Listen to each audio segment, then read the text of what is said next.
Hello and welcome to the Gooner Talk, back again with you guys for another episode of our tactical breakdown series, the show in which we look at a players linked to Arsenal in a statistical and analytical way with the help of some experts to continue to break down these players to the best of our ability and hopefully educate you as to how good or bad, in some cases, these players are and whether or not it is the right choice for Arsenal to move. You may know a bit already about these players, you may know nothing, but hopefully by the end of this show, you'll know more. That is, of course, always the aim of these shows. So please, if you haven't already done so, drop a like on the video, subscribe to the channel if you are indeed new around here, and turn those notifications on so you never miss a show. We have already got a poll going in the chat box to discuss today's target, and that, of course, is Gabriel Jesus, linked with Arsenal for some time now, said to have been in discussions as representatives anyway with Edu since all the way back in November. Prices have continued to fluctuate between figures of 40 to 30 to 50, back to 40. In essence, no one really knows how much he ultimately would cost Arsenal, but he is a player that's interesting them, and we're going to be discussing him in full detail. We kick off, as always, with our expert insight, and I'm very, very happy to say that the Manchester City correspondent for The Athletic, Sam Lee, has provided today's expert insight. Without further ado, let me introduce to you Sam, and let's hear what he's got to say about Gabriel Jesus. So, the prospect of Gabriel Jesus to Arsenal, I think it'd be a really good signing, to be fair.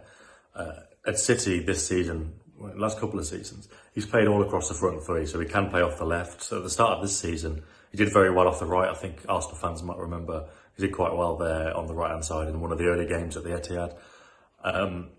Latterly, back playing number 9 again. It's a strange one because, Guardiola at the start of the season says he doesn't really have that smell for goals, that sense of being in the right area, whereas Ferran Torres, who they had at the time, did. And he said Jesus was better. It was a false 9, dropping off outside the box, linking up play, or even as a kind of explosive winger. And he is pretty explosive. He can go past people and put crosses in. But, never really ever City's first choice winger on either side. The interesting thing about Jesus is he's definitely a man who can do a job. Defensively, he's phenomenal, whether that's playing down the middle or on one of the wings. He will track the winger or the opposition fullback all the way back if needed. He's not going to switch off. He will go all the way back to the box and maybe win the ball back. He's very good at that. But yeah, like I say, Guardiola said he doesn't really have that sense for goals. Been a bit of confusion about what his best position is. Last couple of years, Jesus and his people seem to be saying, oh no, he started out on the wing, that's where he wants to be. It seems now that part of the reason he wants to move is to get back in at striker for Brazil and play up front. I suppose regular football anywhere is going to be what he wants. I do think it'd be a good signing for Arsenal, but, and these might be famous last words, I wouldn't expect him to be banging in 20, 25 Premier League goals and being clinical and being a man you can really rely on. Definitely a really good player. I think, if it were down to City, they should keep him for as long as possible. Not as the clinical finisher, but as a good squad option. For Arsenal, I'm not sure if it'd be the difference between, 5th and 4th or 5th and 3rd. It'd definitely be a good signing. But I would say, if I'm being brutally honest, be prepared for a bit of disappointment in front of goal because he isn't the sharpest finisher. Maybe that changes with a run of games and some confidence. A massive thank you to Sam from The Athletic. You can follow him on Twitter at Sam Lee. It will keep you up to date with all of the latest Manchester City news. And of course, considering Arsenal are linked with quite a few of their players, be that Jesus, Gundogan, or of course more recently Zinchenko, you'll need to stay up to date with everything going on there. So do make sure that you're already following him on your socials. Now, it's interesting to hear there some mixed thoughts, around Jesus. Certainly that he's good enough to play for Manchester City, but more so as a player to rotate with, but not necessarily maybe the clinical finisher that Arsenal are looking for. If we have a quick look at the player kind of ranking and how Jesus compares to a lot of his compatriots, and of course his contemporaries too. They're the words I was looking for. But he does rank quite highly in regards to non-penalty goals, 91st percentile, and non-penalty XG very, very highly in 95 percentile there. His strengths really are in terms of shots and also creativity. For assists, he ranks in the 90th percentile for his position. His XA is very good and he's overachieving in that. His non-penalty goals plus XG rank him at the 93rd percentile. So in terms of a player that can do both create and try and score, he comes out very, very well. His pass completion is good. His touches in the penalty area are good. His movement is obviously good. He plays quite direct when he's in the middle. He wants to get into the box as much as possible. Pressures-wise, though, despite giving you energy up and down the pitch, he isn't the type to press as much as you would see someone like Eddie Nketiah necessarily press the entire game. Does get in a fair few blocks, does get his aerial duels in there, and we'll come on to those in a little bit more specificity very soon. But it's good to see him kind of have that broad aspect of both goal scoring and creating as well. Let's look quickly, though, at the comparison between the players that we're going to look at. Comparing him to Eddie Nketiah is going to be his main competition if he is to join Arsenal. Tammy Abraham and Lautaro Martinez, just to switch things up from the show that we did yesterday. Yesterday, we looked at Victor Osimhen, and of course, in this comparison, we also we looked at Jonathan David in addition, but we thought we'd mix it up for this one and bring in Abraham and Martinez. Looking at his heat map, you said that the most of the time he spends his time on the right-hand side for City. It's only been in the last third or so of the season that he's moved more centrally, can play on the right, and perhaps he happens to be kind of that wide player that Mikel Arteta is looking for more so than a central striker. Perhaps it is that Arteta sees him as the player to replace Nicolas Pepe, as well as providing covering options in a striking role. I think that his versatility adds plenty of quality to Arsenal's attack, and if we are to see Nicolas Pepe move on, my goodness, Gabriel Jesus is quite the upgrade on someone like him to add into the team. In terms of goals this season against his contemporaries here, he doesn't perform as well in terms of XG compared to Nketiah or Lautaro Martinez, who are both outperforming their XG. But Jesus and, we talk about Tammy Abraham as someone that scored plenty of goals this season, but for context, and I think it's quite good in this case, that even a player of Tammy Abraham's finishing ability is currently underperforming his expected goals for the season. Has scored 17, when the statistical metrics would have him down as a 20.5 goal per season striker for the last competitive season. Looking at their shots per 90, we're looking here at a player that does shoot relatively in the same kind of bracket as players like Nketiah and like Abraham, in the 2, nearing 3 shots per game. Lautaro Martinez coming out very well here with 4.03 shots per 90. The issue here, and this is where we start to lead into the clinical nature of those finishes, 39.1% of his shots are hitting the target, which is lower than that of Abraham and Nketiah and Lautaro Martinez. What you get from a player like Lautaro Martinez as well is variation in where he's taking those shots from. You see that barely any of those shots are coming from inside the 6-yard box. Jesus, for instance, has already got 3. He's great at getting into the back post for those cross goal chances. Tammy Abraham, very similar in that sense, loves to get on the end of those driven low balls into the 6-yard box, but has the ability to score from further out. And Nketiah has got variation in his finishing as well, and has certainly developed more variation to his finishing in the past 8 starts that he's got in the Premier League. Looking at their assists compared to their expected assists. Now, I know that there was a few comments on yesterday's breakdown about how kind of you explain XA, but, expected assist takes into account a pass, into the box, a creative pass into the box, whether or not there is a shot that's taken. It's looking at the quality of passes that are being played into the box that could result in an assist. And with the passes that have been played into the box this season from Gabriel Jesus, 5.4 of them would have been expected to create goals. And we've seen an example here where he has got 8 assists already this season. Perhaps some of those have come from, passes to the edge of the box, and then a shot's been taken after some work by the striker. It's a very difficult metric to kind of work out in correlation to the amount of assists, whether they're over or underachieving. But what you can tell from the comparisons and from the number of assists that Gabriel Jesus has this season is that he is a very creative player, in addition to what he's able to give you from a goal-scoring perspective.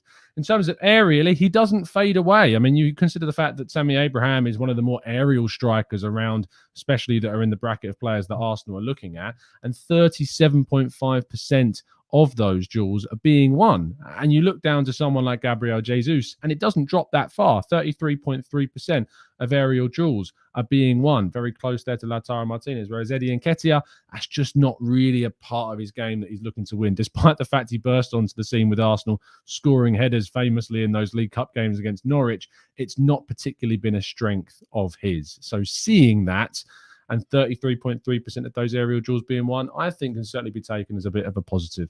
Looking at their dribbles finally per 90, we always know that he's going to be more of the technical style of striker, 5.15 dribbles per 90 with a 55.2% success rate. He is the most technical on this list, unsurprisingly so. He's a player that will succeed when on the ball, and Arsenal should try and get him on the ball as much as feasibly possible. The last metric we're going to look at is our pressures, how much he's pressuring the opposition. These are measured basically by once he closes down a player, whether or not the possession is won within 5 seconds of that pressure. And of the 14.1 pressures per game that he's averaging, 24.4% of those are then resulting in the possession being turned over. Interestingly enough, despite his height and his tall frame, Tammy Abraham comes out really well in this, with 29.6% of his pressures resulting in a possession turnover. Not as frequent as Gabriel Jesus, but certainly more successful in regards to pressures. But this is the stat story where Eddie Nketiah really does shine. And I think we can all agree that this season, especially towards the end when Eddie Nketiah has played, he's certainly added in so much more energy to the Arsenal team. And that completes all of our statistical analysis, which leaves us now, of course, to go to you guys in the chat box. Go through some of your comments and your questions and your theories and queries about Gabriel Jesus. Is he someone that you want to see turn up at Arsenal next season? We've already got our poll in the chat box going, so let's take a quick look at how that's transpiring.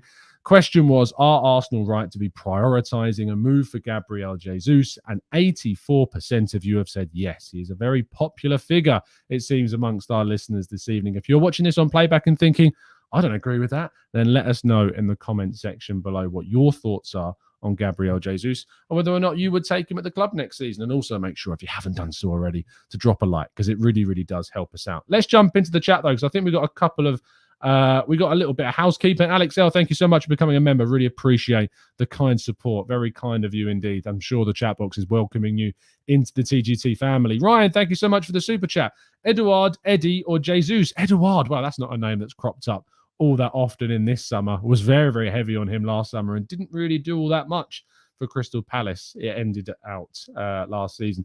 Eddie Nketiah or Jesus, then it comes down to, you think Jesus is obviously a better option for us, more consistent, more quality, more proven in the Premier League. So obviously you would fall, I think, to Jesus of the three. Helia says, the elephant in the room. I haven't counted how many crosses there have been during the season into strikers with no aerial ability. But is that an important ability for a future striker or not? What we have looked at from Arsenal's perspective under Arteta is that the club do put quite a lot of emphasis on aerial crosses at times. We do cross the ball into the box. We are adventurous with that type of pass. It would be a bit of a benefit to have a striker that did have that ability to head the ball accurately and attack the goal. We've not had that, I don't think, not since Olivier Giroud. Lacazette hasn't, Aubameyang hasn't, and Nketiah hasn't. And these striker targets we're being linked to, they don't necessarily have them either. But I think Gabriel Jesus, you know, he's been capable of scoring headers. He's scored a few headers this season. I think that we could see that as a bit of a benefit from him. But I would like to see Arsenal go out and sign a striker that had more aerial threat than what we currently have. Let's look at what Lynn's saying in the chat. Welcome, Lynn, as always. Jesus is a very good fit for Arsenal. However, the amount of talks that have taken place, surely it should have been done. And I want to see us spending all the summer chasing him. I don't want to see that either, Lynn. And look, sometimes it takes time. Look, talks go on between representatives and agents and players for months and months in advance of the transfer window opening. It's often what happens. Don't get bogged down in the fact that it's not happened yet or that it's still going around. There was a comment from the agent, which we'll discuss in tomorrow morning's 8 a.m. show, that basically they're waiting until after the international break. He's going to go away with Brazil, come back, and then they're going to assess the options and the projects made available to him and then go from there. Let's have a quick look a little bit further down in the chat. Nakul says, do you think they've gone for a 100k renewal of Eddie's contract as a way to retain his value? Yes, I certainly do think that is part of the reasoning behind it as well. Mark says, Tom, I think Jesus is just one of the two types of the attackers that we need. I agree with you. I think we need to look for a contrasting style forward on top of that as well. Jared, good to have him in the chat box, mate, said he's good and would improve us greatly over Lacazette, although I would like more of an alpha personality and world-class striker up front. Me too.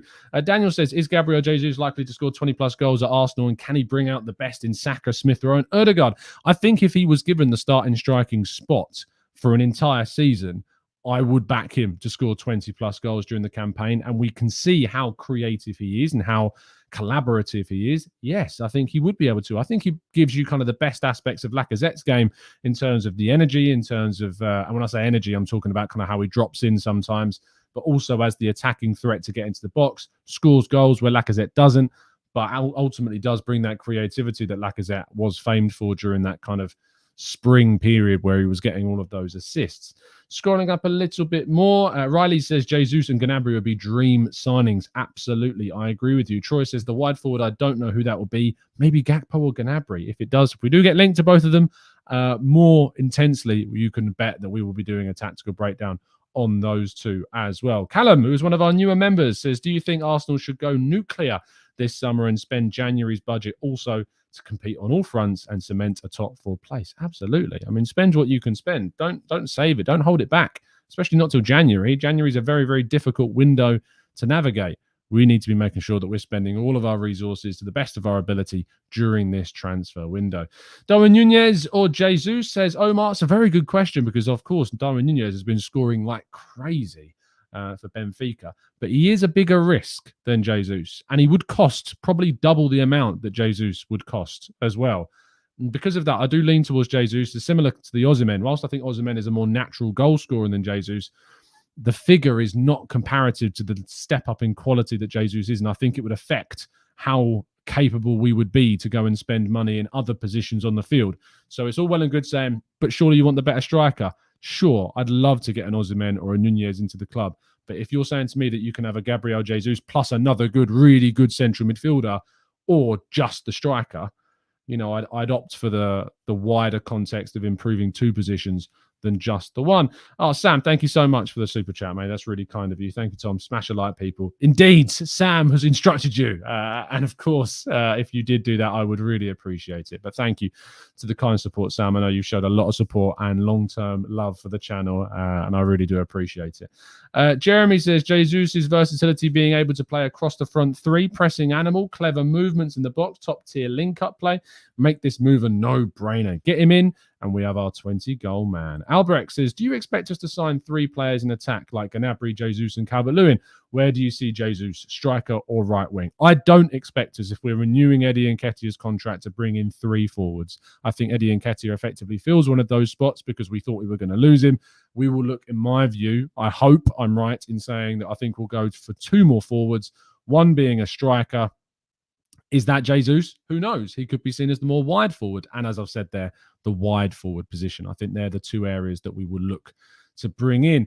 Perez says, if Jesus is so close to Eddie, shouldn't we be going for someone with contrasting characteristics, knowing we are never thrifty in the market? Now, I actually agreed with this point of view up until a point, and I had a really good discussion with our Y-Scout and analytics writer, Josh Williams, over at Reach today. That show will be over and out on the Arsenal Way this weekend, probably tomorrow. And I put this forward to him, and he raised a really good point in that, yes, I understand and see the point that having contrasting styled strikers gives you more variation in what you're able to do.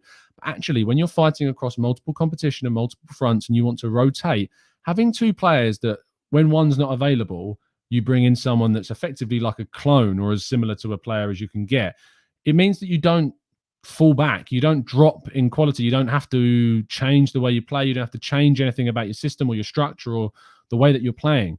And so I think it was a really good point that I'd not actually considered, is about the idea that having 2 players of similar styles in the same position means that if you lose one for injury, or if you need to rotate and you need to change things because form's not working, or you've got injury, or you've got a lot of matches in quick succession, that you change one for the other and you don't have to worry about much changing. And he brought up Liverpool, and because he's a Liverpool fan, started talking about the fact that they've had that of Diaz and Mane and Firmino and Jota, you know, players that are very similar to one another, playing and interchanging, and then they don't have to change the system. So whilst I think having that contrasting striker for a plan B, or, you know, having a wide like a Gakpo that brings more aerial presence but isn't really an out-and-out striker, plus a Jesus and Nketiah, actually gives Arsenal a lot that we didn't think maybe that we had before. I hope that made sense, but it's what you've started to see teams do. They don't tend to have 2 very different style forwards. Only Chelsea, I would say, are one of those top teams that do in Werner and Lukaku. But Lukaku is a very unique style of striker.